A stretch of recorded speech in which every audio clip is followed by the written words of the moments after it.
மைக்கேம் நேயர்களுக்கு அன்பான வணக்கம். டீலிமிட்டேஷனுக்கு எதிராக முதல்வர் அவர்கள் தனி தீர்மானத்தை இன்னைக்கு சட்டமன்றத்தில் கொண்டு வந்திருக்காங்க. அதற்கு ஆதரவும் எதிர்ப்பும் பல்வேறு விஷயங்கள் சட்டமன்றத்தில் நடந்த வண்ணம் இருக்கு. மற்றும் நிதியமைச்சருடைய குட்டி ஸ்டோரி அப்படின்ட்டு சட்டசபையில் பல்வேறு விஷயங்கள் நடந்த வண்ணம் இருக்கு. மற்றும் கோயம்புத்தூர் விஷயம் ரொம்ப பரபரப்பாக போயிட்டு இருக்கு அந்த சூழலில். மற்றும் தாவேக ஆட்சிக்கு 100 நாள் ஆகியிருக்கு. அதை குறித்தும் இன்னைக்கு விவாதிக்க போகிறோம். வாங்க, மிஸ் பண்ணாமல் வீடியோவை ஸ்கிப் பண்ணாமல் வீடியோவை பாருங்கள். வாங்க வீடியோக்குள்ளே போகலாம். வணக்கம் சார். முக்கியமான மேட்டரை விட்டுட்டீங்க. நம்ம நேயர்கள் எதிர்பார்க்குறது அதுதான். சட்டசபை நிகழ்வுகள், இன்றைய சட்டசபை நிகழ்வுகள், சட்டப்பேரவை நிகழ்வுகள், அதுதான் முக்கியம். அதில் டீலிமிட்டேஷன் பில்லுனா அது தனி சப்ஜெக்டு. அதை எடுத்துக்கிட்டு பேசணும்னா அது தனியாக என்னென்ன இதுங்க. சட்டப்பேரவையில் என்ன நடந்துச்சு அது ரொம்ப பேர் அதுக்குள்ளே எதிர்பார்க்குறாங்க. இது இல்லாமல் 100 நாள் இன்றைக்கி பேச முடியுமா? அப்புறம் திட்டுவாங்க. டெய்லி ஒரு டைம் மெயின்டைன் பண்ணுங்கள். நீங்கள் வாட்டில் 8 மணி போகிறோம், 9 மணி போகிறோம். நான் என்ன பண்ணுறது? மணி 6 மணி, சட்டப்பேரவை முடியறதுக்கு 4-5 ஆகுது. அப்புறம் 2-3 பேட்டி கொடுக்குறேன். அதுக்கப்புறம் நம்ம அதை டீட்டெயில் எடுத்துகிட்டு உட்காரும் போது டைம் ஆகிடுது. அப்போ இதில் போயிட்டு 3 ஹவர் கண்டென்ட்டை 1 ஹவர்லாம் பேச முடியாது. அப்போது சட்டப்பேரவை நடந்தது. டீலிமிட்டேஷன் நாளைக்கு கூட பேசிக்கலாம். அது டீட்டெயிலாக பேச என்ன பிரச்சனைன்னு. இதில் பல காமெடிகள்லாம் பண்ணியிருக்காங்க அமைச்சர்களே. அந்த மாதிரி விஷயங்கள் கூட லைட்டாக தொட்டு போகலாம். அதே மாதிரி இந்த 100 நாள்ன்றது பெரிய சப்ஜெக்டு. எதில் தவறுனாலும் எதில் மிஸ் பண்ண தொட்டு விட்டு இப்போ 100 நாள் சட்டசபை நிகழ்வுகள் இதெல்லாம் பார்க்கும் பொழுது நீங்கள் நேரடியாக இவர்கள் பல விஷயங்கள் போட்டது, ரீல்ஸோ மற்ற விஷயங்களோ தனி. சட்டமன்றத்தில் வரும்பொழுது நீங்கள் ஒவ்வொருத்தரும் எப்படி அம்பலப்படுறாங்கன்றதை பார்க்குறோம். பெரிய அளவில் நான் வருவேன், கேள்வியோடு வருவேன், முடிஞ்சா விட மாட்டேன். அன்னைக்கு கூட நான் சொன்னேன்ல, டக் டக் டக் முன்னாடி எல்லாம் ட்ரைனிங் உயின்னு வந்து பார்த்தா உரையிலேருந்தே கத்தி எடுக்க மாட்டேங்கிறாரு. வாழ்ந்த பார்த்துனுக்கிறாரு. விஜயகாந்த் தான் அப்படி பார்த்துருந்தார். அப்படி வாழ்ந்து குறுக்கீடில் அதில் முதல்வர் கிண்டல் பண்ணுறாங்க. அவர் செட் பண்ணிட்டு உக்காந்துட்டார். போலீஸ் இதுவே வேற ஆளை சொல்ல விட்டு அவர் உட்காந்துக்கிறாரு. இவர்கள் நான் கத்தி சுற்றுவேன், அது சுற்றுவேன், முன்னாடி சுற்றுவேன், பின்னாடி சுற்றுவேன், டபுள் கத்தி வச்சு சுற்றுவேன். எம்ஜிஆர் இந்த நீரும் நெருப்பும்ல கடவுள் வாழ்த்து பாடும் 2 அந்த மாதிரிலாம் பண்ணிட்டு, ஐயோ இவரா பயங்கரமான ஆளாச்சே சொல்லுவாங்களே, அச்சுச்சோ இவரா பயங்கரம், என்னை பற்றி கேட்டுப்பாரு அப்படின்னு அந்த மாதிரி சொல்லிட்டு போனார். 3-4 நாளாக பார்க்குறோம், ஒன்றும் குறுக்கீடு இல்லை, ஒன்றும் இல்லை. ஏன் சொல்லுங்கள்? ஐயா சப்ஜெக்ட் நாலேஜ் இல்லை. ஒரு விஷயத்த என்ன பேசணும்னு. இன்னும் சில பேர் சப்ஜெக்ட் நாலேஜ் இருக்கிற மாதிரி காமிச்சு பல்பு வாங்குறாங்க. நீங்கள் அவர் தங்கம் தென்னரசு சொல்லி அவரை தான் சொல்கிறேன். பல்பு தென்னரசு இன்னைக்கு அவர் மன்னிப்பு கேட்டோ ஏதோ ஒன்று பேசிட்டு ஏதோ ஒரு கதை சொல்கிறார், குட்டி ஸ்டோரி. ஐயோ இன்னைக்கு நான் கூட போட்டிருந்தேன், சபாநாயகர் எல்லாத்துக்கும் இனி 10 நிமிஷம் தான்ட்டாரு. முடியலப்பா காப்பாற்றணும்ப்பா, ஐயோ சோத்திரம் ஆண்டவரே. EPS அவர்கள் பேசும்போதே 10 நிமிஷம் அப்புறம்லாம் விடணுங்க. அவர் எவ்வளோ சப்ஜெக்ட் பேச, அவரு சௌமியா, அந்த தம்பி கணேஷ் செஞ்சி, அந்த மாதிரி பேசுகிறவங்களெல்லாம் விடணும். சப்ஜெக்ட் அதை தாண்டி அவங்க எதுவும் இல்லை, சப்ஜெக்டுக்குள்ளேயே இருக்காங்க. அந்த விஸ்வநாதன் ஒருத்தர் அமைச்சர், ஆகவே பேரவை தலைவர் அவர்களே ஏபா ஏபா ஏபா என்னப்பா நான் பேசினா மட்டும் இந்த மாதிரி பண்றீங்களா? இன்னைக்கு கூட பேசியிருந்தா சார், என்ன பேசவே கூட மாட்டேங்குது. ஏன் பின்ன நீனா உட்காந்து என்னமோ ஆகவே பேரவை தலைவர் அவர்களேன்றதுக்குள்ள பெல் அடிச்சிடுவாங்க, முடிஞ்சிடும். அதுக்கு ராஜ்மோகன் யாரையா பார்த்து கற்றுக்குங்க. பேரவை தலைவர் அவர்களே அது ஃபாஸ்ட் ஃபார்வர்டில் போகிற உலகம் இது. திருமாவளவன் மாதிரி பேசியிருந்தீங்கன்னா அது அவர் வன்னியரசு, அவர் தலைவர் அவர்களே, அவர் இன்னும் நினச்சி இவ்வளோ பெருசு 8 பக்கத்து எழுதுறதோ அது எல்லாத்தையும் படித்து வரான். என்னங்க இவர் சொல்கிறார், சபாநாயகர் உறுப்பினர்கள் இனி 10 நிமிஷம். ஐயா உங்கள் கூட்டணி கட்சியுடைய அமைச்சர்களை முதல்ல அடங்கி வைங்க ஐயா, தாங்க முடியலங்க ஐயா, நான் போட்டு விட்டேன் ஐயா, தாங்க முடியல ஐயா, ஆண்டவரே காப்பாற்றுங்க ஆண்டவரே. இப்போ இவங்க ஆளாளுக்கு இப்போ தான் 100 நாள், அதில் 4 நாள் சட்டசபை. இதில் அவங்க கதை குட்டி ஸ்டோரி. தலைவர் மாதிரி நான் சொல்ல முடியாது. நான் தலைவர் என்ன முல்லா நசுருதீன் ஷாவா? முல்லாவா அவர் கதையாக சொல்லி இது பண்ணுறதுக்கு? அவர் அன்றைக்கி ஏதோ அந்த இது ஆடியோ லான்ச்சில் அதை பேசினார். அவரு மாதிரி சொல்ல முடியாது. இவர் ஒரு கதை. அன்னைக்கு காலையில் 6 மணி கோழி இதுதான் நம்ம பார்த்துட்டு இருக்கோம் டெய்லி. அப்போ இவர் பொய்ன்றப்போ நான் தெரிஞ்சுக்கினேன், ஆகா அன்பார்லிமெண்ட்ரி வேலை யூஸ் பண்ணுறாரான்னு. உடனே சபாநாயகர் சொல்லிட்டாரு, உண்மைக்கு மாறானன்னு சொல்லுங்கன்னு. விட்டு போக வேண்டியதானே? தங்கம் திணற செஞ்சு நான் எதுக்கு இருக்கேன்ல, நாங்கள் யாரு அப்படின்ட்டு அதெல்லாம் கிடையாது. இவர் ஒரு விளக்கம் சொல்கிறாராம் திருக்குறள்ல மேற்கோள் காட்டி. அதாவது கரெக்டாக எழுந்திரிச்சு அடித்தார் எடப்பாடி. EPS அவர். பொய்ன்ற வார்த்தை யூஸ் பண்ண மாட்டோம், உண்மைக்கு மாறானுன்னு சொல்லுவோம். எல்லா 15-20 வருஷமாக எல்லோரும் இதான் பண்ணுறோம். இந்த மரபெல்லாம் மாற்றிட்டு இருக்காதிங்கட்டாப்புல. தேவையா இந்த பல்பு? தேவையா? ஃபுல்லாக பல்பு நாயகர்கள் தான். எந்திரிச்சு பல்பு வாங்கிக்கிறது. ஏவா வேலு ஒரு மேட்ரு இருந்துச்சு பேசுகிறாரு, நியாயமான கோரிக்கை. எதிர்கட்சி அதுதான் கரெக்டு, பெரிய பெரும்பான்மை உள்ள கட்சின்னு முதல்ல எதிர்கட்சி தலைவர் இது பண்ணோம் அப்படின்னு. அப்புறம் இவர் முன்னவர் எழுந்திரிச்சு சொன்னார், நல்ல பாயிண்ட் தான் அது செங்கோட்டையன். அதாவது எல்லாரும் பேசுனாங்கன்னா அதுலேருந்து பாயிண்ட் எடுத்து நீங்கள் பேசலான்னு. எப்படி யாருக்கிட்ட நம்மளால எழுதி வாங்கிட்டு வந்து வச்சுக்கிறாப்புல அதை தான் படிக்க போகிறாரு. இதில் எங்கேருந்து பாயிண்ட் மற்றவங்க பேசுறது எடுத்து அதில் தான் ஆட் பண்ணால் கூட பரவாயில்ல, அதுவும் பண்ண மாட்டார் அவர். பாருங்க, அவர் கிண்டல் பண்ணுறாரு. எடப்பாடிக்கு தேவையே இல்லை, அவர் ரெடி பண்ணி பக்காவாக வராரு. அதனால் அந்த இது அது பேசும்போது இவருக்கே நேரு என்சி. ஆகவே நான் என்ன உட்காருங்க, உங்கள் கொறடா தான் அங்கே சட்டசபையில் நான் பேசுகிறாருல கொறடா ஏவா வேலு, நீங்கள் என்ன உட்காருங்க அப்படின்ட்டாரு. அவர் இன்றைக்கி அவர் ஒரு பல்பு வாங்கி போனார். அவர் எல்இடி பல்பு, இவர் சாதா பல்பு. இந்த மாதிரி ஒவ்வொருத்தரும் டெய்லி வாண்டடாக வந்து பல்பு வாங்குறாங்க. அதில் விஸ்வநாதன் இன்னைக்கு பல்பு வாங்கினார். Delimitation, demonetisation. ஐயோ எப்பா. ஆகவே பேரவை தலைவர் அவர்களே, இங்கே உள்ளவர்களுக்கு ஒரு அச்சம் இருக்கிறது. எவ்வளோ டென்ஷன் ஆகுறீங்க, இந்த மாதிரி தான் அங்கே பேசினுக்கிறாரு. எல்லோரும் ஒரு அச்சத்தில் இருக்க. ஏப்பா இருங்களாம்ப்பா, நான் பேசினா மட்டும் பேசுவேன். என்னப்பா இது அச்சத்தில் இருக்கிறவன்னா அவங்க கத்த ஆரம்பிச்சிட்டாங்க, நாங்கள் நல்லா தான் கேட்குறோம் அப்படின்னு. அப்புறமா ஆரம்பிக்கிறாரு எது, டீலிமிட்டேஷனும் டிமானிட்டைசேஷன். எப்பா டிமானிட்டைசேஷன் பற்றி உங்களுக்கு என்ன தெரியும்? இல்லை கொஞ்சம் தெரிஞ்சுட்டு வந்து பேசுங்க. அதை ஏன் இங்கே வந்து பேசணும்? நீ காங்கிரஸ்னால பாஜகன்னு என்ன வேணால் பேசுவீங்களா? பிரதமர் அவர்கள் யார் இவருக்கு தெரியுமா எல்லாம் எழுதிட்டு வந்துட்டார் போல. நிதித்துறை செயலர், ரிசர்வ் வங்கி ஆலோசனை. இவர் போய் பார்த்தாரு. இவர் சீஃப் செக்ரட்டரி பேசலையா? எல்லாரும் பேசி அன்றைக்கி யார் சக்திகாந்த் தாஸ் தானே இருந்தார். அவர் தானே ரிசர்வ் வங்கி கவர்னர் அப்போ இருந்தது. அவர் அப்புறம் நிதித்துறை செயலர் எல்லாம் நிதியமைச்சர் எல்லாரும் இது பண்ணி தான் ஒரு இரவில் திடீர்னு அறிவிச்சிட்டாங்க. 8 மணிக்கு மோடிக்கு வேறு வேலை இல்லை பிரதமருக்கு. அப்படியே பார்த்து யோசிச்சுருந்துருப்பார் மொட்டை மாடில் இருந்து. அப்படியே பறவை பறக்குது, குரங்கு மரத்தில் இருக்குது, இதே இருக்குது. ஏய் கூப்பிட்றா, டீலிமிட்டேஷன், டிமானிட்டைசேஷன் ஓ இன்னையில இருந்து செல்லாது ஐயா, இது செல்லாது அப்படின்னு அறிவிச்சாரா? என்ன எதை பதிவு பண்ணுறீங்க சட்டசபையில்? அவரையும் பல்பு வாங்க உட்கார வச்சிட்டாரு. உட்காருங்க. அவர் இப்போலாம் என்ன பண்ணுறாருன்னா புத்திலாம் சொல்ல மாட்டேங்கிறாரு. ஆரம்பிக்கும் போது இங்கே எல்லாம் உட்காருங்க அப்படின்னு பதில் சொல்லிட்டு அப்படியே பதில் சொல்லிட்டு என்ன பண்ணுறாரு, அடுத்த ஆளை நீங்கள் பேசுங்க, யார் உட்காருங்க, நீங்கள் பேசுங்க அவ்வளோதான். எல்லாரையும் கண்டம் பண்ணிக்கிட்டு இருக்காரு. அந்த வகையில் நம்ம சபாநாயகர் கண்டம் சபாநாயகர் என்று அவரை அழைக்கலாம். அந்த மாதிரி எல்லாரையும் கண்டம் பண்ணுறாரு. இவங்களாம் பண்ணி பார்த்து இப்போ அவருக்கும் அந்த இது தொத்திக்கிச்சு. அவர் ஒரு பாட்டு பாடிட்டாப்புல. இன்றைக்கி பாட்டு பாடுறது, அவரை புகழ்ந்தது, இது ஒரு தனி. இதில் டிமானிட்டைசேஷன் பற்றி பேசுகிறீங்க, ரைட். டிமானிட்டைசேஷன் எது கொண்டு வந்தாங்க சொல்லுங்கள். லஞ்ச பணத்தை ஒழிக்கிறதுக்கு வெளிநாட்டு நிதி, அதான் அந்த துரந்தர் படத்தில் தெளிவாக காமிச்சிருப்பாங்க. 68,000 கோடி ரூபாய். நீங்கள் பார்த்தீங்கன்னா டிமானிட்டைசேஷன் முன்னாடிலாம் கரன்சிஸாக உள்ள வர கரன்சி, இந்த கவுண்டர்ஃபிட் கரன்சின்னு சொல்லுவாங்கள்ல,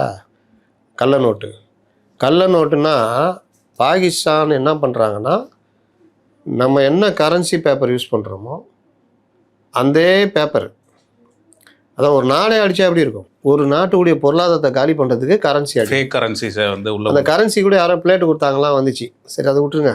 அது அப்போ அது ரொம்ப முக்கியங்க. அந்த பிளேட்டு கையில் செய்வாங்க. டாலர்லாம் பார்த்தீங்கன்னா அது டாக்குமெண்ட்ரி இருக்குது, டாலருக்கான அந்த பிளேட்டு தயாரிக்கிறதுலாம். அதே மாதிரி டாலருக்குன்னு சில சிறப்பு அம்சங்கள்லாம் உண்டு. அப்படி நசுக்கி போட்டிங்கன்னா அப்படியே பிரிஞ்சு நிற்கும், அந்த மாதிரிலாம் இருக்குது. அப்போ இந்த மாதிரி விவகாரங்களில் வந்து அந்த நோட்டை அடித்து கிட்டத்தட்ட 68,000 கோடி ரூபா ரெடியாகி இறங்க போகுது, தடுக்க முடியாது.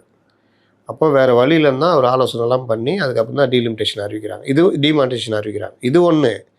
இன்னொரு என்ன காரணம்னா டிஜிட்டல் மயமாக ஆக்கணும் அப்படின்றது. எல்லாத்துலேயுமே டிஜிட்டலில் கொண்டு வரணும். பேனு, ஆதார் எல்லாத்தையும். இன்றைக்கி நீங்கள் ஒரு 5 லட்ச ரூபாய்க்கு மேலே டிரான்சாக்ஷன் பண்ணுங்களேன் பார்ப்போம். பேன் ஆதார் இல்லாமல் அதெல்லாம் முடியாது. ஒரு நகை போய் வாங்கலாம் பார்ப்போம். இன்றைக்கி வாங்குறாங்க, கேஷ் கொடுத்து வாங்குற டீம்லாம் நேற்று கூட பேசணும்ல. ஏழைகள் தான் சார் இதுக்கு ஜிபே பண்ணிட்டு போங்கன்றான், பணக்காரன் வாங்கினுக்கிறான்னு ஒருத்தர் சொன்னார்னு. அது நடக்குது, ஆனால் பயந்து பயந்து நடக்குது. பெரும்பாலும் உங்களுக்கு இந்த டிரான்சாக்ஷன் தான் அதிகமாகிடுச்சு. அதே மாதிரி பேப்பர்லெஸ் கரன்சி, உங்களுக்கு எல்லாமே வந்து இன்றைக்கி கரன்சின்றது நம்ம செல்லில் இருக்குது இன்றைக்கி. அந்த மாதிரி இன்றைக்கி மாறிடுச்சு. அப்போ இது ஒரு முன்னேற்றம் தானே. நிச்சயமா நீங்கள் இருந்து உங்கள் மன்மோகன் சிங் இருந்தாலும் இதை பண்ணியிருப்பார் காலத்துக்கு ஏற்ற போல். அப்போ இவங்கெல்லாம் எதில் கொண்டு போய் சேர்ப்பீங்க? இதெல்லாம் பாதிக்கு மேலே வேஸ்ட்டு டிக்கெட்டுங்க தான். ஆய்வின்னு கத்த ஆரம்பித்த உடனே கரு வேறு ஆளுக்கு அப்படி மாற்றி விட்டாப்புல. அதனால் இன்றைக்கி இந்த பல்பு, இன்னொரு பல்பு, பெரிய பல்பு இருக்குது தெரியுமா? பெரிய பல்பு அமைச்சர் அருண்ராஜ். அதுதான் அடுத்தது பேசும். சரியான பல்பு அது. அவர் என்ன சொல்லிட்டாரு, அமித்ஷா சொல்றது எப்படி நம்ப முடியும், நேருவே ஹிந்தி திணிக்க மாட்டோம் அப்படின்னு தான் சொன்னாரு, ஆனால் நடக்கிறது என்ன அப்படின்னு பொத்தம்புதா சொல்லிட்டாரு. பொதுவா இல்லை, எவனா எழுதி கொடுத்துருப்பான். ஹைலைட் என்னன்னா காங்கிரஸ் வந்து எதுவும் எதிர்ப்பு தெரிவிக்கல. நேரு 50களில் இந்த பிரச்சனை வருது, இந்தி தான் அரசு மொழி அப்படின்னு எல்லா மாநிலங்களும். அப்போ பெரிய போராட்டம், தமிழ்நாட்டிலலாம் பெரிய அளவு போராட்டம். கடைசியில் நேரு வந்து ஒரு அறிவிப்பு வெளியிடுறார், மத்திய அரசு இந்தி தாய்மொழியாக இந்து தாய்மொழியாக இல்லாத மாநிலங்களில் அவர்கள் விரும்பும் வரை அந்த மாநில மொழி தொடர்பு மொழியாக ஆங்கில மொழி இருக்கும், இருமொழி கொள்கை. அதுதான் இன்னை வரைக்கும் இருக்குது. அப்புறம் நேரு சொன்னதையே நீ கடைப்பிடிக்கிறாங்களா? இந்தி வந்துச்சுன்னா எங்கே வந்துச்சு? இவர்களுக்கு ஆட்சி மொழி இருமொழி கொள்கையும் அந்த பயிற்று மொழி கல்வியில் கொண்டு வரதுமே இவர்களுக்கு ஏகப்பட்ட சந்தேகங்கள், குளறுபடிகள் இருக்குது. முதல்ல இவங்க இதிலலாம் ட்ரைனிங் எடுத்துகிட்டு வரணும். சரிங்க, இது சொல்லிட்டாருங்க நேரு சொல்லி, அப்போ ஹிந்தி திணிக்கிறாங்க, இப்போ வரைக்கும் அது இருக்குது, நேருடைய வார்த்தையை காப்பாற்றலைன்னு. காங்கிரஸ்காரங்க அதுக்கு அப்ஜெக்ஷன் பண்ணணுமா இல்லையா? பாயிண்ட் வரட்டும்.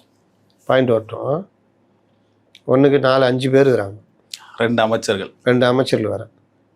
ஆனால் அதை விட்டுட்டு இவர் டிமான்ஸ்ட்ரேஷன் போயிட்டார், அறிவாளி. இது ஒன்று. இபிஎஸ் டென்ஷன் அடி, மரண அடி. அவர் என்ன சொன்னார்? 50%ன்னு சொன்னார். மத்திய அமைச்சர், உள்துறை அமைச்சர் சொல்கிறாருன்னா அதற்கான இது வந்து சாதாரணமாக அவங்க என்னன்னு பேசிட்டுலாம் போக முடியாது. அமைச்சர்கள் சொல்கிறதெல்லாம் நம்ப முடியாதுன்னா அப்போ நீங்களாம் அமைச்சருங்க தான், அப்போ நீங்கள் சொல்கிறத நாங்கள் நம்பலையா? நம்பி தாங்க ஆகணும், அமைச்சர் சொல்ல நம்பி தான் ஆகணும்ட்டாப்புல. டொம்முன்னு மைக்கு தட்டி விட்டு உக்காண்டாப்புல. அப்போ இந்த மாதிரி விஷயங்கள்லாம் வந்து இவர்களுக்கு இன்னும் அந்த குழந்தைத்தனம்.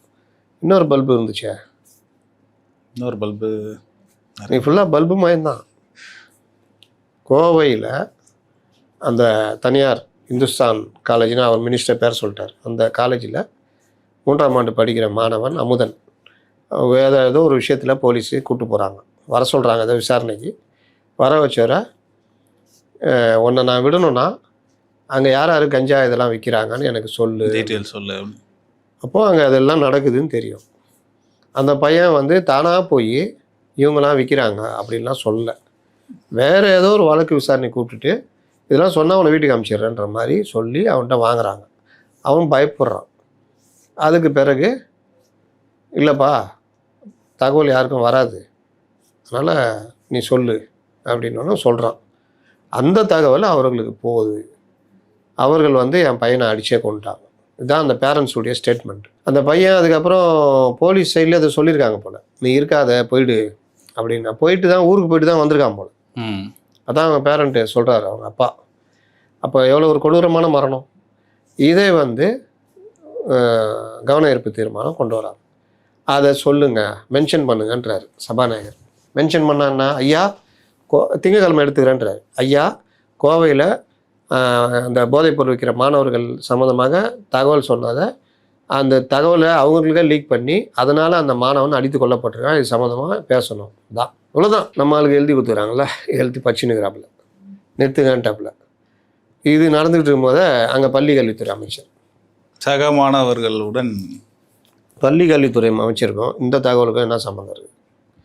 ஒன்று காலேஜ்னால் உயர்கல்வித்துறை அமைச்சர் சொல்லலாம், இல்லை காவல்துறையை கையில் வச்சுருக்கிற முதல்வர் சொல்லணும்.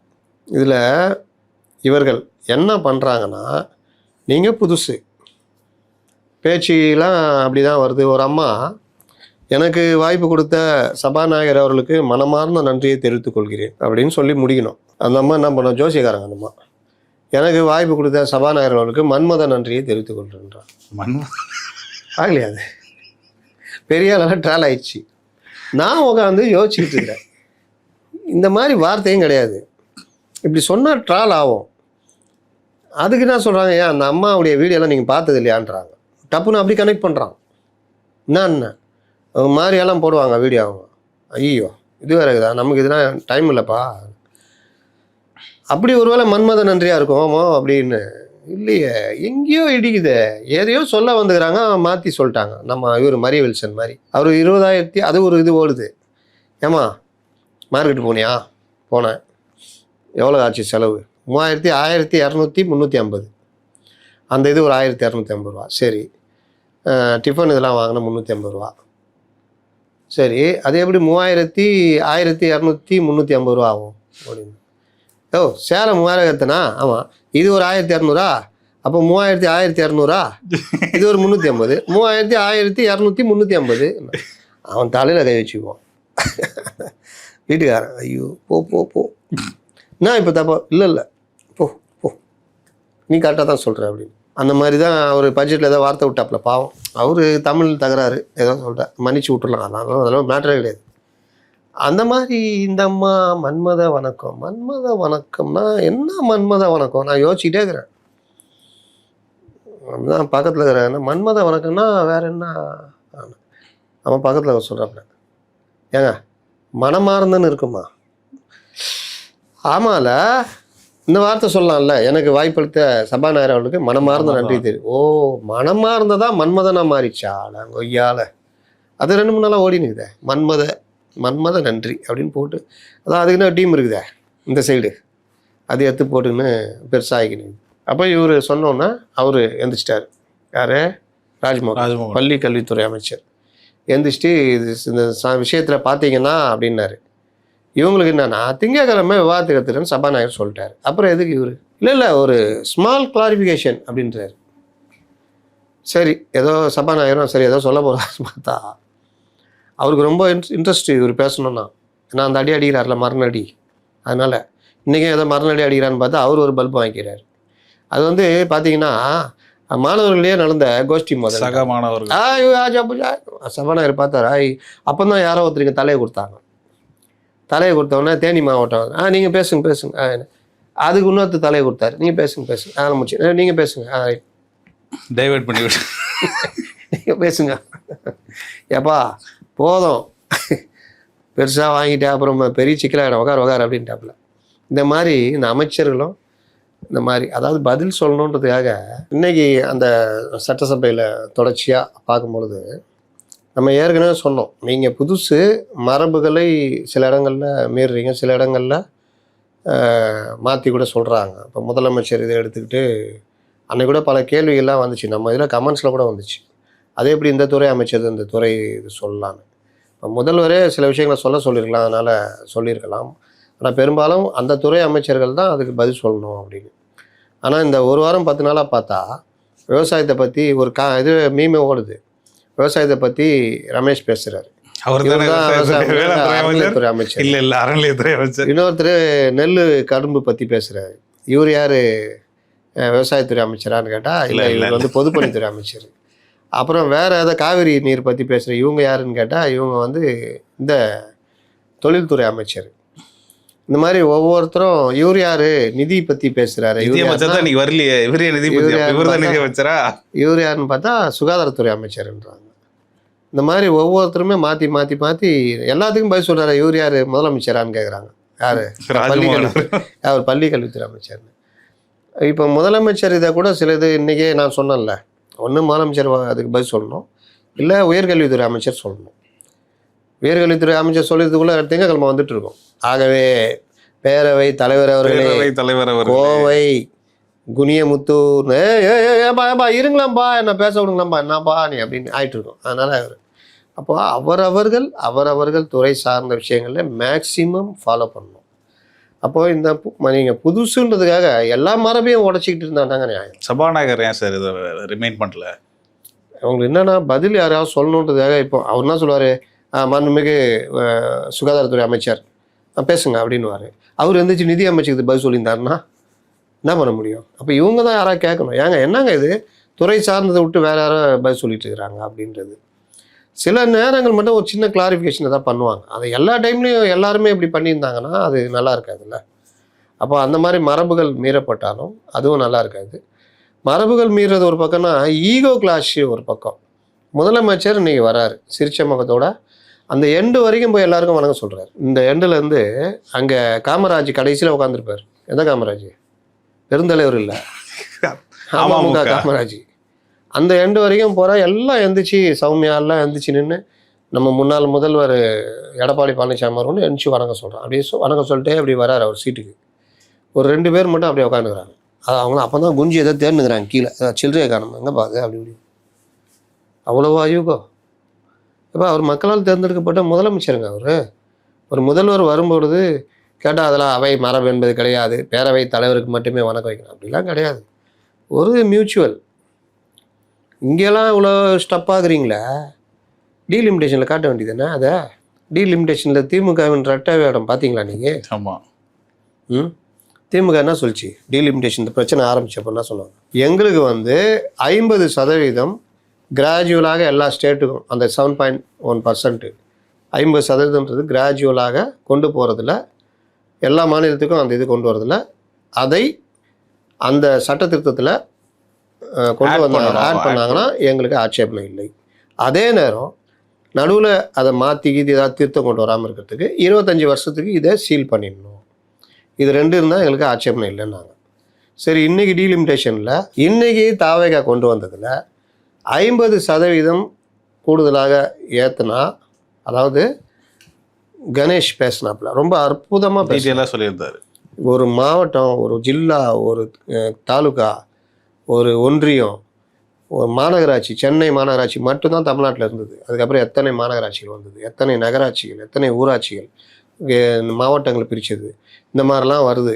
இதெல்லாம் நிர்வாகம் கருதி நம்ம பிரிக்கிறோம். அப்போது இந்த மாதிரிலாம் வரும்பொழுது இதை 50% உயர்த்துறாங்கன்றது கிராஜுவலாக எல்லா ஸ்டேட்டும் கொடுக்குறாங்க. அதாவது மக்கள் தொகை அடிப்படையில் அந்த ஆர்டிகல் அந்த நம்பர் தெரியல 81 clause 2 clause A article 81 clause 2ல் அது பிரகாரம் நாங்கள் மக்கள் தொகை அடிப்படையில் பண்ணலை அப்படின்னு உள்துறை அமைச்சர் அமித்ஷாவே அன்னைக்கு பார்லிமெண்ட்டில் அனைத்து மாநில குறிப்பாக தமிழ்நாடுகள்லாம் அந்த 7.1% அந்த அடிப்படையில் 50% எல்லா மாநிலங்களுக்கும் கிராஜுவலாக ஏறும். அப்படி பார்த்தா 20 இடங்கள் கூடுதுன்னா 59 இடங்கள் கிடைக்கும். அந்த 59ல் இந்த 50% கூடுதல 20 இடங்கள் அது அப்படியே மகளிருக்கான இடஒதுக்கீடாக மாற்றப்படும்னு சொல்லியிருந்தார். இது நல்ல விஷயம் தானே. இதில் என்ன பெரிய இது இருக்குது? இது ஏன் எதிர்க்கணும்? எம்பிக்கள் எந்த அளவுக்கு பாதிக்கப்படுறாங்க மக்கள் தொகை பெருக்கத்தினால அப்படிலாம் தெளிவாக பேசியிருந்தார். இதுக்கு பதிலளித்து இவர்கள் பேசும்போது மாதவர்ஜுனா அதெல்லாம் ஒன்றும் இல்லை, 50% கூட்டினாலும் அது வேஸ்ட்டு தான். ஆமாம். இவங்களாம் எம்பிக்கள்லாம் யார் இவங்க? என்ன அங்கே போயிட்டு வர போகிறவங்க? ஏன்னா அவர் பார்த்த எம்பிக்கள்லாம் அங்கே போய் என்ன பண்ணுவாங்க? கட்லட் சமோசா சாப்பிடுவாங்க. ஏச்சா பூச்சா வாப்பா போகலாம் வாப்பா, அவ்வளோதான். அதனால் அவருக்கு அப்படி தெரியுது. ஆக்சுவலாக அந்த மாதிரி சட்டமன்றத்தில் ஒரு பொதுப்பணித்துறை அமைச்சர், ஒரு அமைச்சர் எம்பிக்கள் பற்றி ஒரு புரிதல் இல்லாமல் இப்படி பேசக்கூடாது. பாராளுமன்ற உறுப்பினர்கள் ஒன்றும் கிடையாது, அவர்கள் என்ன எண்ணிக்கை, அதை வச்சு என்ன பண்ணுறது? அதை அங்கே போய் கலந்துக்க போகிறாங்க. இப்போ இது எம்பிக்கள்லாம் ஒரு இதுவா? இப்போ எம்எல்ஏக்கெல்லாம் அப்படி வச்சுக்கலாமா?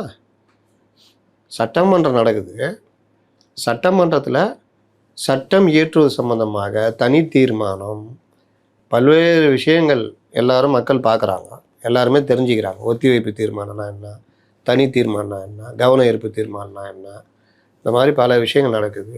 மானிய கோரிக்கைகள், பட்ஜெட் மீதான உரை. இன்றைக்கி ஒரு எம்எல்ஏ எங்களுக்கு கார் வேணும்னு கூட கேட்டார். இவ்வளோ விஷயங்கள் ஒரு சட்டமன்றத்தில். இப்படின்னா அகில இந்திய லெவலில் 543 எம்பிக்கள் எவ்வளோ அவங்களுடைய பொறுப்பு இருக்குது. ரொம்ப அசால்ட்டாக எம்பிக்கள்லாம் என்ன ஒன்றும் கிடையாதுன்னு பேசுகிறாரு. ஒரு பார்லிமெண்ட்டுடைய பணியை இந்த மாதிரி எனக்கு என்னென்னு இவர் பேசுகிறத எப்படி சபாநாயகர் அனுமதிக்கிறான்னு தெரில. மற்ற யாருமே கேட்கறதில்ல. இப்போ இவர் அருண்ராஜை அடித்து உட்கார வச்சார்ல, அந்த மாதிரி எடப்பாடி எழுந்திரிச்சு பேசியிருக்கணும். எம்பிக்கள்னால் என்ன, ஒரு பாராளுமன்ற உறுப்பினர் சட்டம் இயற்றுபவர் மட்டும்தான் அப்படின்னு நினச்சிக்கிட்டு இருக்காரு. அப்படி இல்லை. நாட்டுடைய ஜனநாயக கட்டமைப்பில் அவர் பல முக்கிய பொறுப்புகளை அவர் ஒரு எம்பி வகிக்கிறார். அவருடைய பணி ஒன்று, லெஜிஸ்லேட்டிவ் ரோல், சட்டம் இயற்றுதல், புதிய சட்டங்களை உருவாக்குவது, ஏற்கனவே உள்ள சட்டங்களில் திருத்தங்கள் கொண்டு வருவது மற்றும் காலாவதியான சட்டங்களை நீக்குவது தொடர்பான விவாதங்களில் பங்கேற்று வாக்களிப்பது. ஏன் டீலிமிட்டேஷனு நிறைவேறல? 2/3 எம்பிக்கள் இதாகல, அப்போ போச்சு இல்லை. அப்போ முக்கியமான இதுனா முடியல. முக்கியமான இதுக்கு இப்போ எம்பிகளுடைய பவர் என்ன?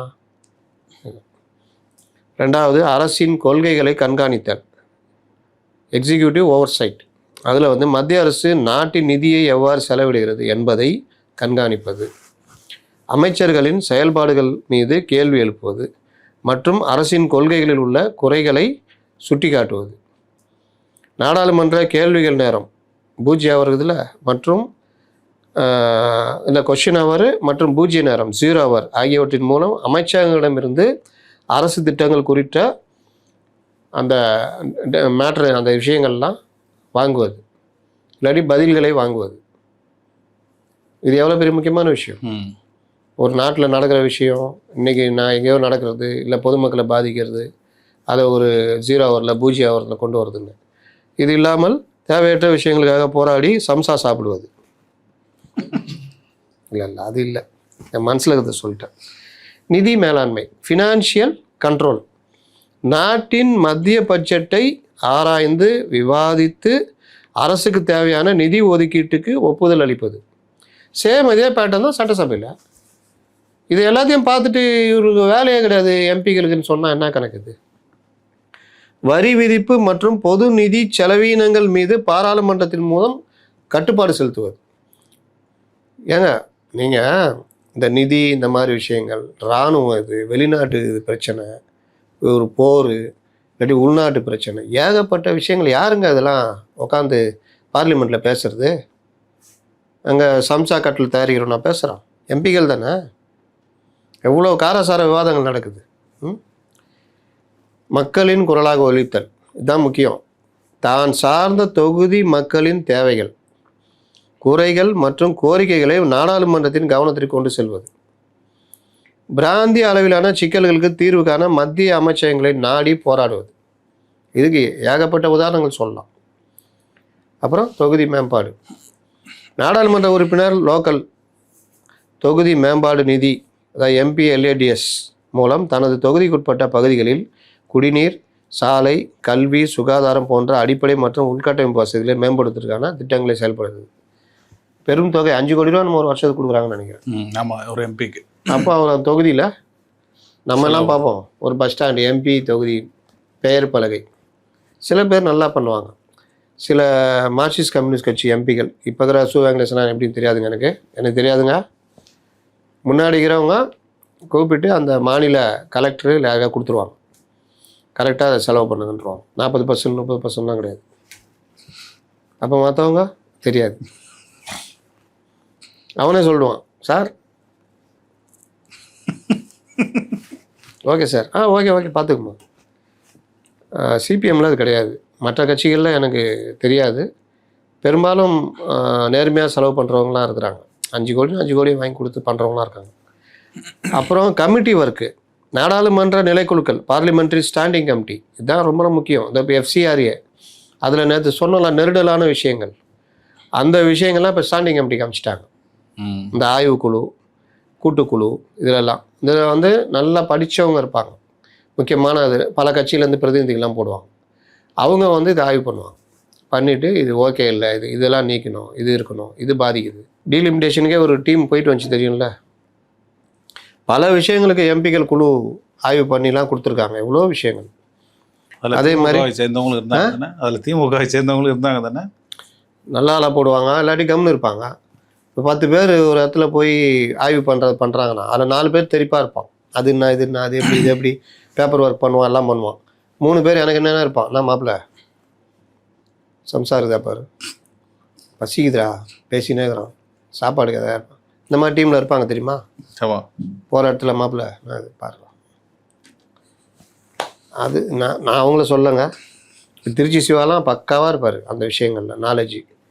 கனிமொழி பேப்பர் ஒர்க்கு நல்லா பண்ணுவாங்க. மற்ற விஷயங்கள் தான் வாட்ஸ்அப் தலைவராக மாறிடுவாங்க, அந்த பேப்பர் ஒர்க்கு இதெல்லாம் மாறி. அதனால் கூட்டுக்குழுக்களில் உறுப்பினராக செயல்பட்டு பல்வேறு துறை சார்ந்த மசோதாக்களை நுணுக்கமாக ஆய்வு செய்து அறிக்கை கொடுக்கறது. எனவே ஒரு நாடாளுமன்ற உறுப்பினர் சட்டம் இயற்றும் பணியை செய்வதோடு மட்டுமில்லாமல் மக்கள் பிரதிநிதி, அரசின் காவலர் மற்றும் தொகுதி மேம்பாட்டுக்கான நிர்வாகம், கூட்டுக்குழுக்கள் எல்லா இதுலேயும் தான் இருக்கிறாங்க. இது அமைச்சர் ஆதவ் அர்ஜுனாவுக்கு நாம் சொல்லக்கூடிய பதில் நம்முடைய இது சார்பாக. அதனால் எனக்கு என்னென்னு வாய் புளித்ததை மாங்காய் புளித்தது எனக்கு என்னென்னலாம் பேசிட்டு போகக்கூடாது. அப்புறம் இந்த எண்ணிக்கை கூடுது 50%, அதெல்லாம் ஒரு யூஸும் கிடையாது, அதனால எதுவுமே கிடையாது. ஹிந்தி பேசுகிற மாநிலங்கள் தான் பிரதமர் வருகிறார்கள். 4-5 மாநிலங்கள் சேர்ந்தா பிரதமர் வரும். நம்ம வந்து இங்கே உருவாக்கணும். எப்போ அப்போ ராகுல் காந்தி சார் நான் சார் திடீர்னு காலை வாடுறீங்க அப்படின்னு அவர் சொல்லும்போது ஒரு முக்கியமான விஷயம் சொன்னார். தென்னகத்துலேருந்து ஒரு பிரதமரை வந்து அதுக்கு தாங்க நான் இப்போ சொன்னேன், சார் என்ன சார் ராகுல் காந்தி அப்போ அவள் தானா அப்படின்னு. சரி சார், அப்படி அந்த தென்னகத்துலேருந்து போகிற அந்த கோரிக்கை வந்து ரொம்ப நாளாவே இருக்கு. தென்னகத்துலேருந்து பிரதமராக போலையா? தேவகவுடா போயிருக்காரு. இருந்தாலும் தமிழ்நாட்டிலேருந்து ஒருத்தர் வந்து அதாவது இல்லையே. அதான் சார் அந்த பிரதமர் ஆகிற மாதிரி ஆகிற சுச்சுவேஷன் இருந்தது இல்லையா? அது என்ன கதை சார் அது பின்னாடி இருக்குது? அது அந்த டைம்ல வந்து ஒரு பலரும் சேர்ந்து ஒரு கூட்டாஞ்சோறு மாதிரி பண்ணாங்க. அப்போ நீ கூடாது, நீ வேணாம்னா அப்போ எல்லாரும் ஏற்றுக்கிற ஆள்னா ஓரளவுக்கு மூப்பனார் தெளிவாக இருந்தார். கலைஞரை கூட சொன்னாங்க, அவரு கிளீனாக சொல்லிட்டார், என் உயர் எனக்கு இப்போ இருக்கிறவர் தான் சொல்லியிருப்பாப்புல, அப்படியா ஆக நம்ம போயிடலாம் அப்படின்னு. கலைஞர் அதில் தெளிவாக இருந்துட்டார். மூப்பனார் ஆக வேண்டியது ஏதோ காலவாரி விட்டார், கலைஞர்லாம் பேசியிருந்தாங்க. சிதம்பரம் அவர் அப்போ அந்த இதில் இல்லை அப்படி இதுன்னு. அதனால் நம்ம இவர் கமல் கூட சொன்னார், வேட்டி கட்ட. ஏன் பிரதமர் வேட்டி கட்ட மாட்டாரா? மோடி வேட்டி கட்ட மாட்டாரா? அப்போது இந்த மாதிரி விஷயங்கள்லாம் வந்து தென்னகத்தில் இருந்தால் இவர் நம்ம தேவகவுடா அவர் கல்யாணத்துக்கு போன ஒரு மாப்பிள்ளான கதை தான். ஒரு வருஷம் கூட இல்லைன்னு நினைக்கிறேன். கல்யாணத்துக்கு போன மாப்பிள்ளையான கதை தெரியுமா? சொல்லுங்க. தெரியாதா? விஜய் படத்தில் கூட ஒரு ஜோக் வருமாங்க, நினைவு வரல சார், சொல்லுங்க. மாப்பிள்ளைய போட்டு மிரள வச்சு இதெல்லாம் பண்ணி மாப்பிள்ளை ஓடி போயிட்டான்னு சொல்லிட்டு அப்புறம் வேற யார் மாப்பிள்ளை, தோகுறாரு மாப்பிள்ளைன்னு சொல்லி விஜயை போட்டு செட்டப் பண்ணி கொண்டு வருவார். அந்த மாதிரி தான் திடீர்னு ஓடி போயிடுவாங்க மாப்பிள்ளை, இல்லை ஏதாவது பிரச்சனை வந்துடும். அப்போ என்ன பண்ணுவாங்க, கல்யாணத்துக்கு வந்தவங்களையோ சொந்தக்காரங்களையோ நல்ல பையனை பார்த்து திடீர்னு பேசி உட்காந்து பேசி இது பண்ணுவாங்க. அப்போ அவன் கல்யாணத்துக்கு வந்தவன் தானே, கல்யாணத்துக்கு வந்தவன் மாப்பிள்ளையான கதை. அந்த மாதிரி இந்த கூட்டத்தில் நீ வேணாம் நீ என்னடா வேணாம் சொல்லு, நீ வேணாம் இல்லை நீயும் வேணாம், நான் வரக்கூடாது நீயும் வரக்கூடாது, இப்படியே போயிருந்தது. அங்கே ஒருத்தர் கம்முன்னு உட்காந்துருந்தாரு, யாரும் வேணாம், அப்போ இவராக்கு அப்படின்னு ஆகிட்டாங்க. அப்படி தான் தேவகவுடா வந்தார், கல்யாணத்துக்கு போனவர் இதாகார். அதனால் இந்த மாதிரி தமிழகம் வரணும், தென்னகத்துலேருந்து வரணும், இதெல்லாம் கணக்கு இல்லைங்க. உங்கள் ரெப்ரசன்டேஷனில் நீங்கள் அங்கே என்ன பண்ணுறீங்க, 40 எம்பியை வச்சு என்ன பண்ணீங்க? கடந்த 4-5 வருஷமாகவே எடுத்துங்க, தமிழ்நாட்டுடைய 40 எம்பிகள் அங்கே என்ன பண்ணாங்க சொல்லுங்கள் ஆக்கப்பூர்வமாக. சின்ன பையன் அடிச்சு தோத்துறான், ஓடு ஓ அப்படின்றான். சரி. அப்போது அதை கூட பண்ண தெரியல இவங்களுக்கு, எந்த வித ஆக்கப்பூர்வமான ஒரு காலத்தில் எவ்வளோ பேர் எம்பிகள் தமிழ்நாட்டிலேருந்து. அப்போ அண்ணாலாம் போனாருன்னா அவ்வளோ ஒரு ஸ்பீச்சுக்கு அவ்வளோ வேல்யூ இருக்கும். ஜெயலலிதா அவங்க ஸ்பீச்னால பாராட்டப்பட்டாங்க, இந்திரா காந்தி கூப்பிட்டு பாராட்டியிருக்காங்க. இவர் நம்ம வைகோ மை சன் இந்திரா கூப்பிட்டு பேசுவாங்க, அவர் பாராட்டப்பட்டிருக்காரு. Somnath Chatterjee, A K Gopalan, best parliamentarian. Jyotirmoy பாசுன்னு ஒருத்தர் இருந்தார், ஜோதிர்மய் பாசுன்னு. இந்த மிசாலை நல்லா 10க்கு 10 சைஸில் அவரை படுக்க வச்சு ஹீட் லைட் இல்லை ஹை வோல்டேஜ் லைட்டு அதை போட்டு விட்டாங்க. கொடுமை. லாஸ்ட்டில் மனுஷன் அப்புறம் வெளியே வந்து கொஞ்ச நாள் செத்த போயிட்டார். இந்த மாதிரி பலரும் பெஸ்ட்டு பார்லிமெண்டர்லாம் இருந்திருக்காங்க. முரசொலி மாறன் இருந்திருக்காரு, திருச்சி சிவா இப்போ இருக்கார், நல்லா பேசக்கூடியவங்க, சப்ஜெக்ட் நாலேஜி. இந்த மாதிரி தம்பிதுரை இருக்கார், எஸ்ஆர் பாலசுப்ரமணியம், இன்னும் பலர் சப்ஜெக்ட் பேசக்கூடியவங்களாம் இருந்திருக்காங்க. காஷ்மீர் பியூட்டிஃபுல் காஷ்மீர் பாடினவங்களும் இருந்துக்கிறாங்க. எதுக்குமே கலந்துக்காத கமல்ஹாசன் மாதிரி ஆட்களும் இருக்கிறாங்க. போல எதுக்குமே கண்டி பேச்சு கொடுத்தாரு, அதுக்கப்புறம் பார்க்கலாம். அதுதான். அதனால் இதெல்லாம் வாய்ப்பு தானே அவருக்கு, பயன்படுத்தணும்ல. அப்போ அந்த மாதிரி விஷயங்களில் இவங்க பார்லிமெண்ட்டில் வந்து 40 எம்பிகள் ரெப்ரசன்டேஷன் ஒன்றும் இல்லை. குறைந்தபட்சம் தென் மாவட்ட எம்பிகளையாவது இங்கே திரட்டலான்னு பார்த்தா அதுவும் இல்லை. அதனால் இவங்க தான் வரணும், அவங்க தான் வரணும். இந்திரா காந்தி ஃபேமிலி குடும்பம் தானே வந்துருந்தது, அதனால தானே யாரும் போக முடியல தென்னகத்துலேருந்து. ஜனாதிபதி மட்டும் ராதாகிருஷ்ணன், கிரி, நீலம் சஞ்சீவ ரெட்டி, கலாமு, இப்படி தென் மாநிலத்துலேருந்து ரொம்ப பேர் போயிருக்காங்க. வெங்கட்ராமன், வேறு யாராவது விட்டேன்னா, இந்த மாதிரி தமிழ்நாடு, ஆந்திரா இதுலேருந்து ரொம்ப பேர் ஜனாதிபதியாக போயிருக்காங்க. இப்போ நம்ம இவர் இருக்கார்ல, நம்ம துணை ஜனாதிபதி, முன்னாடி வெங்கைய நாயுடு இருந்தார் ஆந்திராவில், இப்போ தமிழ்நாட்டை சேர்ந்த சிபிஆர் இருக்கார். அந்த மாதிரி நாளைக்கு அவர் கூட ஜனாதிபதி ஆகலாம், சிபிஆர் கூட ஆகலாம். அதனால் அதில் கிடைச்சது. பிரதமர் ஏன் கிடைக்கலன்னா அந்த குடும்பம் தான் ஆட்சி பண்ணியிருந்தது. அதுக்கு பிறகு பிஜேபி வந்துச்சு. பிஜேபியில் நீங்கள் மோடியை தவிர்த்துட்டு யாராவது பார்க்க முடியுமா? ஃபேஸ் வேல்யூனா மோடி தான். அதனால் நீங்கள் ஒரு காலத்தில் எதாவது பண்ணுங்க. உங்கள்கிட்ட தான் சரக்கே இல்லையே. அங்கே போயிட்டு சம்சாகம் கட்லெட்டுக்கு ஆசைப்பட்டு இருந்தீங்கன்னா அப்புறம் எப்படி நீங்கள் நாட்டில் போய் ஆதிக்கம் செலுத்த முடியும்? இந்த பீரியடில் பாருங்களேன், கிரண் ரிஜிஜு ஸ்போர்ட்ஸ் மினிஸ்டராக வந்தார். அவர் பீரியடில் தான் நல்லா கொண்டு போனாங்க. ஸ்போர்ட்ஸ் நல்லா டெவலப் பண்ணார். அதுக்கப்புறம் அவருடைய இதை பார்த்துட்டு அவரை பாராளுமன்றத்தில் வேறு துறை கொடுத்தாங்க. இன்றைக்கி நல்லா பண்ணிகிட்டு இருக்காரு. அனுராக் தாக்கூர், அவங்க அப்பாவும் பாஜகவில் இருந்தவர், ஏதோ நல்ல இதில் இருந்தவர். இந்த பையன் தேஜஸ்வி சூர்யா, இன்னும் 4-5 பேர் இருக்கிறாங்க நல்லா தெளிப்பாக பண்ணக்கூடியவங்க. அந்த மாதிரி இந்த சைடாக இருக்கா, சும்மா வெல்லுன்னு கத்திட்டு நல்லா இல்லையா சார்? ஃபினான்ஸ் மினிஸ்டர் விட்டீங்க. அவங்க வேற, அவங்க எதுலையுமே சேர்க்க முடியாது. அவங்க சில பேர் நம்ம மாத வருஷம் மாதிரி நல்லா பேசுவாங்க. நம்ம ஃபினான்ஸ் மினிஸ்டரே வச்சுக்கிங்க, அந்த ஆட்டிடியூடு காமிச்சிட்டிங்க வச்சுக்கிங்க, நீங்கள் என்ன நல்லா பேசணும் அது எடுப்படாது. அவங்க எடுத்துக்கிட்டிங்கன்னா நல்லா சப்ஜெக்ட் ஓட விட்டுக்கிறாங்களே, எப்பா எல்லாம் எங்கே போகிறீங்க அப்படின்னா, இதுக்கு மேலே நம்மளுக்கு தாளாதுப்பா, வா ஏன் தெருவாயா வாயா அங்கே வாயா பார்த்துக்கிறேன்ட்டு டிஎம்கே எஸ்கேப் ஆச்சு. ஞாபகம் இருக்கா? வச்சு செஞ்சு விட்டாங்க அந்த மாதிரி. ஆனால் அந்த துணி பார்த்தீங்கன்னா இதுவாக இருக்கும். இவங்களும் வந்து இங்கே வச்சுக்கிட்டு இல்லாத பேச்செல்லாம் பேசிக்கிட்டு இருந்தேன். ஆனால் நீங்கள் சொல்கிற மாதிரி ஃபினான்ஸ் மினிஸ்டர் இதுதான் என் சிதம்பரம். அது அந்த மாதிரி இருக்கிறவங்க இருக்கிறாங்க. அது ரொம்ப முக்கியம். அதனால் தென்னாட்டில் ஏன் வரலை அப்படின்னா, ஆதவ அர்ஜுனா அவர்களுக்கு நம்ம சொல்கிற பதில், குடும்ப ஆட்சி நடந்தது, வரலை. நடுவில் தேசிய முன்னணி ஆட்சி, பிபி சிங் இருந்தார், தேர் ஓட்டி கவுத்தாங்க அவரை, அதோட அந்த ஆட்சி கவுந்து போச்சு. அப்புறம் பிஜேபி வந்தது, வாஜ்பாய் மொதல் வருஷம் கவுத்தாங்க, அடுத்த 5 வருஷம் இருந்தார், மீண்டும் குடும்ப ஆட்சி. நடுவில் கொஞ்சம் ஐக்கிய குஜரால், தேவகவுடா இந்த மாதிரி கொஞ்சம் பேர் ஊட்டிட்டு போனாங்க. வேறு என்ன பண்ண முடியும்? அப்போ தேவகவுடா வந்துட்டார் தென் மாநிலத்துலேருந்து.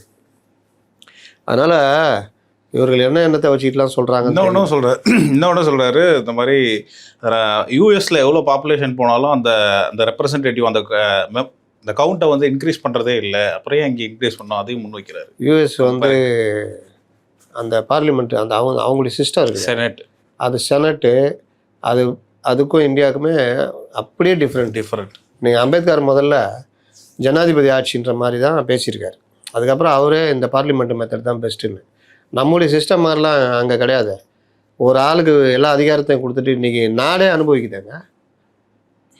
இவர் எல்லாத்தையுமே தப்பாக சொல்கிறாங்க. ஒரே கல்வி முறைன்றார் அன்றைக்கி யூஎஸ். இவர் யார் எது தராங்கன்னு தெரில. யூஎஸில் ஒரு 7-8 வகையான கல்வி முறைகள் இருக்குது. மாகாணத்துக்கு மாகாணம்லாம் வேறுபடும். அன்றைக்கி சொல்கிறாரு ஒரே வகையான கல்வி முறைன்றார். இன்றைக்கி சொல்கிறாரு யூஎஸ் உடைய அந்த இது பெஸ்ட் இதுன்னு. யூஎஸில் செனட்டு தனி, மாகாணங்கள் கவர்னர்களுக்கு தனி, அதுக்கப்புறம் அந்த கட்சிகளுடைய ரெப்ரசன்டேஷனில் இவர் நம்ம ஜனாதிபதி வந்துட்டார். அவருக்கு ஒரு அதிகாரம், அந்த அதிகாரத்தை அவர் இஷ்டத்துக்கு பயன்படுத்துறது. இந்த மாதிரி பல இது இருக்குது சிஸ்டம். சில இது வந்து அங்கே ஏன் இதுனா லஞ்சம், ஊழல், மற்ற விஷயங்கள், அந்த இதுக்கு கொடுக்குற அந்த மரியாதை அங்கே கொஞ்சம் ஸ்ட்ராங்கு. ஜனாதிபதியே போட்டால் அங்கே இருக்கிற நீதிமன்றம் ரத்து பண்ணுறதெல்லாம் இருக்குது. பெண் விவகாரத்தில் ரொம்ப சீரியஸாக பார்க்குறாங்க. அந்த மாதிரி ஃபர்ஸ்ட் ஃபேமிலி, அந்த என்ன ஃபேமிலி சொல்லுவாங்க, அந்த ஜனாதிபதியுடைய ஃபேமிலி, அது கரெக்டாக இருக்கணும்னு பார்ப்பாங்க. அந்த மாதிரிலாம் கிளின்டன்லாம் மாட்டினார்ல, அந்த மாதிரி நீங்கள் அதே இது ஏன் கம்பேர் பண்ணிகிட்டு இருக்கிறீங்க? நம்முடைய அரசியலமைப்பு சட்டத்தோட ஒரு சட்டம் வேணும். எவ்வளோ அற்புதமான ஒரு இது. அப்போ ஒவ்வொன்றுத்துக்குமே பார்த்து எழுதி வச்சுருக்காங்க. அமெண்ட்மெண்ட் எல்லாமே பார்த்தீங்கன்னா இவர் உக்காந்துட்டு அதுக்கு இவர் கொண்டு வந்துட்டீங்க தீர்மானம், அதோட போக வேண்டியதானே. அதை விட்டுட்டு இவர் உட்காந்து ஒரு விளக்கம் சொல்லுங்கிறாரு. அவ்வளோ எண்ணிக்கை அப்படியே 50% கிராஜுவலாக உயர்ந்ததுனால ஒரு யூஸும் கிடையாது. என்ன யூஸ் இல்லைன்றீங்க? இதே எண்ணிக்கை அப்படியே டபுள் ஆகுதுன்னா நாளைக்கு இதே மாதிரி வேறு ஏதாவது திருத்தங்க கொண்டு வந்தால் கூட அப்போவும் இதே 2/3 தேவை, அப்போவும் இதே ரெப்ரசன்டேஷன் இருக்கும். இன்றைக்கி 40 இருக்கிற இடத்துல 60 இருக்கும் நமக்கு. அவங்க 80 இருக்கிற இடத்துல 120 இருப்பாங்க. அதே சேம் இது அப்படியே ஒரு ஸ்டெப் மேலே.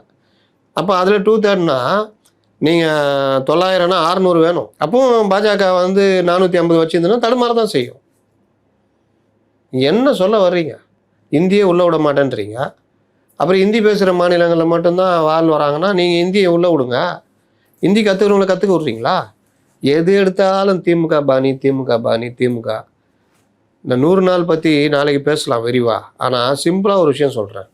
எடுப்பார் கைப்பிள்ளை மாதிரிலாம் இருக்கீங்க. காங்கிரஸ் உங்களோட உங்கள் ஆட்சிக்கு ஒரு உறுதுணையாக இருந்தாங்க. ஆனால் நீங்கள் காங்கிரஸ் சொல்கிறதெல்லாம் கேட்டுக்கிட்டு இருக்கிறீங்க. திமுகவுடைய கொள்கை தான் எங்கள் கொள்கைன்னு பேசிகிட்டு இருக்கிறீங்க. அதுவும் அவர் என்னமோ கொள்கை விளக்க தலைவர் மாதிரி அடிக்கடி ஆதவ அர்ஜுனா அண்ணா அண்ணா அண்ணா ஐம்பெருந்தலைவரில் அண்ணா இருக்காரா? உங்களுடைய ஐம்பெருந்தலைவர் இல்லை? அண்ணா அண்ணாவுக்கு நேர் எதிரானவர் காமராஜர். அவரையும் வச்சுக்கிட்டு இருக்கிறீங்க. அண்ணாவுடைய இப்போ யார் என்ன கொள்கையை சொல்ல வர்றீங்க? இருமொழி கொள்கையில் காமராஜருக்கும் அண்ணாவுக்கும் ஒரே எண்ணம் இருந்ததுதா? காமராஜரை தலைவராக வச்சுருக்கீங்க. அப்புறம் எப்படி அண்ணாவுடைய கொள்கை இருமொழி கொள்கை நாங்கள் வந்து ஃபாலோ பண்ணுன்றீங்க? எவ்வளோ முரண்பாடுகள். இந்தி வந்து நீங்கள் வந்து திமுக இதை கேட்டுக்கிட்டு ஆட்சி மொழியில் அது ஓகே, கல்வியில் பண்ண மாட்டேங்கிறீங்க. திமுககாரங்க பண்ண அதே தப்பு தானே பண்ணிகிட்டு இருக்கிறீங்க. ஒவ்வொரு விஷயம் நீட்டில் உண்மையை தேட மாட்டேங்கிறீங்க. எஃப்சிஆரியில் உங்களுக்கு என்னன்னு அந்த இது புரியல உங்களுக்கு. அதில் இருக்கிற நேற்று கூட 2-3 பேர் பேசும்போது அழகாக சொன்னாங்க. இந்த மாதிரி விஷயம், அதாவது ரினியூவல் பண்ணலைன்னா உடனே சொத்துக்களை முடக்கிறது. அதுலேயும் அவர்கள் வெளிநாட்டில் வாங்கின இதை முடக்காமல் அவர்கள் உள்நாட்டில் திரட்டின மொத்த இதையும் சேர்த்து முடக்கிறதுன்றது தவறான விஷயம். ஆமாம், கரெக்டு தான். அதே மாதிரி தேவாலயங்கள், சர்ச்சுகள், கோயில்கள் இந்த மாதிரி ஒரு அமைப்பு நடத்திட்டு இருந்து அது ரினியூவல் பண்ணலன்னா அது நடக்கிறோம். ஆனால் மற்ற கல்வி நிறுவனங்கள், ஆதரவற்றோர் இல்லம், இல்லை மற்ற மருத்துவமனைகள் இதெல்லாம் முடக்கிட்டு செயல்படாமே ஆக்குறீங்கன்னா எப்படி சரியா? இதில் விதி விலக்கு கொண்டு வரணும். அந்த தவறாக நடக்கிறவங்கள நடவடிக்கை எடுங்க. ஆனால் ரினியூவல்ன்ற ஒரே காரணத்தை வச்சு நீங்கள் மொத்தமாக அந்த வேலை பண்ணக்கூடாது. டைம் கொடுக்கணும். இந்த மாதிரி பல இது சொல்கிறாங்க. இன்றைக்கி ஆய்வுக்குழுக்கு அமைச்சிருக்காங்க. நேற்று உருட்ட ஆரம்பிச்சிட்டாங்க. பத்தியா தலைவர் சட்டசபையில் தீர்மானம் போட்டு நாங்கள் ஆய்வுக்குழுக்கு அமைச்சிட்டாங்க. இன்றைக்கி டீலிமிட்டேஷன், எஃப்சிஆர்ஏ, நீட்டு, இதுக்கெல்லாம் என்ன அவசியம் வந்தது? நீட்டு எத்தனை தடவை திமுக இதே மாதிரி தீர்மானம் போட்டு அனைத்து கட்சியும். அப்போ நீங்கள் ஏன் போடுறீங்க? நீங்கள் போட்டால் என்ன பண்ணுறீங்க? யாருமே கேட்க மாட்டேங்கிறாங்க. இந்த பிஜேபி கூட நீட்டு போட்டு என்னங்க பண்ண போகிறீங்கன்னு கேட்கணும். என்ன பண்ண போகிறீங்க? சட்டத்தில் என்ன இடம் இருக்குது? ஒரு மாநிலத்துக்கு தனியாக கொடுக்கணும் எங்கேயாவது இருக்கா? நீங்கள் இங்கேருந்து போட்டு கவர்னருக்கு ஜனாதிபதிக்கு அமிச்சார்னா ரத்து பண்ண போகிறாங்க. இல்லை ஜனாதிபதியே கொடுத்துட்டா ஏதாவது ஒரு மாநிலம் சுப்ரீம் கோர்ட்டு போச்சுன்னா ரத்து பண்ண போகிறாங்க. அப்புறம் ஏன் நேரம் வரைய பண்ணுறீங்க? எஃப்சிஆர்ஏ பற்றி எஃப்சிஆர்ஏ வேணான்னு பேசுகிறாரு ஒருத்தர். எஃப்சிஆர்ஏ அது இதுன்னு பேசுகிறீங்க. அது இவர் சொல்கிறாரு, நேற்று எங்களுக்கு கிறிஸ்தவ பாதிரியார் எல்லாம் வந்து பார்த்தாங்க, மறுநாளே வந்துடுச்சு அப்படின்னு. அவர் யாருக்கு அமைச்சர்னு தெரியல. அவர் கிட்டத்தட்ட உளறிக்கிட்டு இருக்கிறாங்க. இன்றைக்கி ஒருத்தர் டிமானிசேஷன் பற்றி உளர்றாரு. இந்த மாதிரி அவர்கள் இந்த சட்டசபையில் பேசுகிறத நேரில் பார்க்கும்போது இவர்களுடைய அந்த தரம் தெரியுது. இதில் இவர் உக்காந்துக்கிட்டு இன்றைக்கி டீலிமிட்டேஷன் க்ளீனாக கேட்குறாங்க. பாஜக போஜராஜன் கேட்குறாரு, சௌமியா கேட்குறாங்க, அந்த தம்பி கணேஷ் கேட்குறாப்புல, எடப்பாடி கேட்குறாரு. அந்த மாதிரி ஒரு முன்வடிவு வைக்கிறதோ எந்த இதுவுமே வரலை, நோட்டிஃபிகேஷனும் எதுவுமே இல்லை. அப்புறம் எதுக்குங்க இந்த டீலிமிட்டேஷனுக்காக எதிர்த்து தீர்மானம் போடுறீங்கன்னு கேட்குறாங்க. அதுக்கு இவங்கள்ட்ட என்ன பதில் இருக்குது நான் சொல்லிட்டா? காங்கிரஸ் கையில் வச்சுக்கிட்டு ஆட்டி படிக்கும். மாணிக் தாகூர், பிரவீன் சக்கரவர்த்தி இவங்க என்ன சொல்கிறாங்களோ அதை கேட்குறாங்க. நீங்கள் இந்த மேகதாட்டு பிரச்சனைக்கு தீர்மானம் நிறைவேற்றி அந்த ரெப்ரசன்டேஷன் டீமு, அவர் முதல்வர் போவேனா, பொதுப்பணித்துறை அமைச்சர், நீர்வளத்துறை அமைச்சர், திமுகலேருந்து, அதிமுகலேருந்து, மற்ற கட்சிகள்லேருந்து டீம் போட்டு போங்க. ஜல்சக்தி மினிஸ்ட்ரியும் பிஎம்ஐ பாருங்கள், உள்துறை அமைச்சரை பாருங்கள், அவங்க நிதி அமைச்சரை பாருங்கள், இல்லை சோனியா காந்தியை போய் பாருங்கள். அவங்க ரெப்ரசன்டேஷன் இதை கொடுத்துருவாங்க. இதில் ஏதாவது தாவேக்காக்கு நஷ்டம் இருக்குதா, இல்லை ஏதாவது கஷ்டம் இருக்குதா? ஏன் பண்ணலன்னா இது தேவையில்லை. நீங்கள் வெறும் லெட்டர் மட்டும் எழுதுங்க அப்படின்னு ஒரு ஐடியா. காங்கிரஸ் தரப்புலேருந்து அனைத்து கட்சி கூட்டத்தை கூட்டுங்க. கூட்ட வேணாம். கூட்டினா யாருக்கு நெருக்கடி வரும்? அதில் எல்லாம் பேச்சு வரும்னா காங்கிரஸ் கவர்மெண்ட்டு, கர்நாடகா கவர்மெண்ட்டு, காங்கிரஸ், மத்திய காங்கிரஸ் என்ன பண்ணு திமுக கேட்காதா? லேட்டஸ்ட்டு காண்டுக்குது இல்லை, என்ன பண்ண சொல்லு. ராகுல் காந்தி சோனியா காந்தியை கொண்டு போய் கூடுனா அதில் நெருக்கடி வரும். அப்போது கூட்டாத வேணாம். சரி, இந்த பிரச்சனைலாம் ஓடுது, காவிரி இஷ்யூ ஓடுது, காங்கிரஸுக்கு பிரச்சனை, டைவெர்ட் பண்ணா பண்ணுறது. நீட்டுக்கு தீர்மானம் கொண்டு வா, தமிழ் தாய்வாரத்துக்கு தீர்மானம் கொண்டு வா, டீலிமிட்டேஷன் கொண்டு வா, எஃப்சிஆர்ஏ கொண்டு வா. டீலிமிட்டேஷனும் எஃப்சிஆர்ஏக்கும் காங்கிரஸுக்கு லட்டு மாதிரி பிரச்சனை. அதை ஒரு விவாத பொருளாகிட்டே கொண்டு போகலான்னு. எஃப்சிஆர்ஏ எதிர்த்து பேசுகிறீங்களே காங்கிரஸ்காரங்களே, உங்களை நான் கேட்குறேன், எஃப்சிஆர்ஏ கொண்டு வந்தது இந்திரா காந்தி தானே? அதை இன்னும் செழுமைப்படுத்துனது சோனியா காந்தி பீரியடில் தானே, மன்மோகன் சிங் பீரியட் தானே? அதை இன்னும் நல்லா ஸ்ட்ராங் பண்ணி நடவடிக்கை எடுத்தது 2015 பிஜேபி பீரியடு தானே? இப்போ உங்களுக்கு என்ன பிரச்சனை? எஃப்சிஆர்ஏல இந்த மாதிரி விஷயம்னா அங்கே போய் பேசும்போது பேசுங்க. இங்கே என்ன தீர்மானம் போட்டு எஃப்சிஆர்ஏ வேணான்னு, டீலிமிட்டேஷன் பற்றி நோட்டிஃபிகேஷனே இல்லாதப்போ நீங்கள் அதை பற்றி இன்னைக்கு கொண்டு வந்து பேச வைக்கிறீங்க. இது எல்லாமே டைவர்ஷன் பண்ணுறாங்க. இதுக்கு இவர்களை பயன்படுத்துகிறார்கள். இவர்கள் இதை நம்பி போகிறாங்க. காங்கிரஸை நம்பினவர்கள் முட்டு சந்து நிரந்தரம். பல தடவை பதிவு பண்ணிட்டேன். இதை ஏன் இப்போ நான் சொல்கிறேன்னா, இந்த 100 நாள் ஆட்சியில் திரும்பி பார்த்தா இவர்களே அவர்கள் கையில் எடுத்து ஆட்டி வைக்கிற வேலை நடக்குது.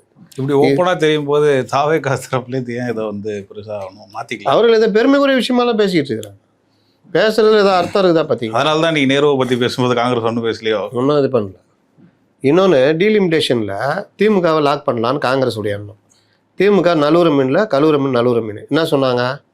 அங்கே வெளியில் சொன்னது, போன வாரம் சொன்னதெல்லாம் வேற. இந்த வாரம் சொன்னது தாவேகா நிலைப்பாடு என்னவோ, என்ன நிலைப்பாடு? டீலிமிட்டேஷனே வேணாம், 50% ஏற்றி கொடுத்தாலும் வேணாம், 25 இயர்ஸுக்கு சீல் பண்ணுன்ற இதுவே இல்லை, ஓகே அப்படின்னு. அவ யாரும் இது கேட்கவே இல்லை. இப்போ ஏடிஎம்கேவோ பாமகவோ யாரோ கேட்டிருக்கணும், என்னப்பா போன வாரம் ஒன்று சொன்னீங்க, இன்னொரு அது போன வாரம் அப்படின்னு. தெரிதா திமுக அப்படி இரட்டை வேடம்? மாட்டிக்க மாட்டாங்களாம். இப்போ இவங்க சொன்னால் அவருக்கு ரொம்ப சந்தோஷம். எங்கள் இதை நீங்கள் ஆதரிக்க 1000 வேறுபாடுகள் இருந்தாலும் என்ன வேறுபாடு? இப்போ வரைக்கும் அதான் இருக்குது. எல்லாருக்கும் வணக்கம் வைக்கிறாரு, நிமிந்து கூட பார்க்க மாட்டேங்கிறாங்க. 100 நாள் பற்றி இன்னும் பேசுவோம், சொல்கிறேன் இந்த மாதிரி. அப்போ இன்றைக்கி சட்டசபை இந்த மாதிரி பல விஷயங்கள் போச்சு. எல்லாரை பற்றியும் பேசுனீங்க, ஒருத்தர் பற்றி மட்டும் பேசல. திருமாவளவனா? இல்லை சார், சட்டசபையில் எங்கே சார்? சட்டசபையிலையா? முன்னாள் முதல்வர் அவரை பற்றி பேசல நீங்கள்? முன்னாள் முதல்வர் 2-3 பேர் இருக்கிறாங்க. ஓபிஎஸ்ஸா?